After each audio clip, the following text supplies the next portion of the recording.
Good morning, this is JD Williams Locksmith Service. We're here to answer the question, can my front door be slipped open or jimmied open with a credit card like I've seen in the movies? Well, the simple answer is if you've got locks installed correctly, no, they cannot. The deadbolt in particular is going to be what's protecting you from this because the bolt is rigid when it's thrown all the way. I'm pushing on it and that bolt's not going to go back in. But you do need to be careful. Don't assume, because if your deadbolt can't throw all the way, say if the hole in your frame's not deep enough and it's just not all the way thrown, that feature's not engaged and you can slide this back in with thumb pressure.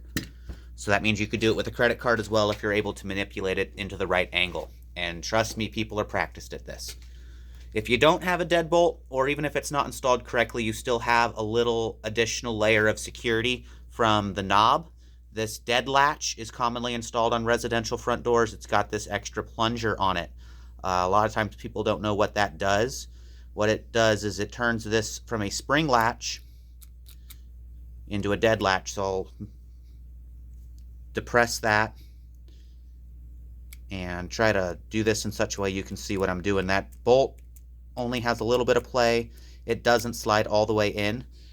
And the correct way to have this installed is with the strike plate partially blocking. It's hard to do this with one hand holding the camera as well, so bear with me for a minute. You want to have the deadbolt, you want to have the strike plate depressing the dead latch plunger, because that makes this somewhat rigid, gives you some resistance to this very common bypass. It's not complete though, so the deadbolt's the better way to go. You want to make sure that that is throwing all the way.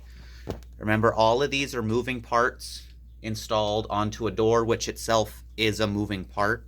So for that reason, I always encourage everybody, professional installation's the way to go. It's a very common DIY project is to change out your doorknob. It's just 4 screws. It's no big deal, but the alignment can really make or break your home security, keep people out. So you really don't want to take a chance with that.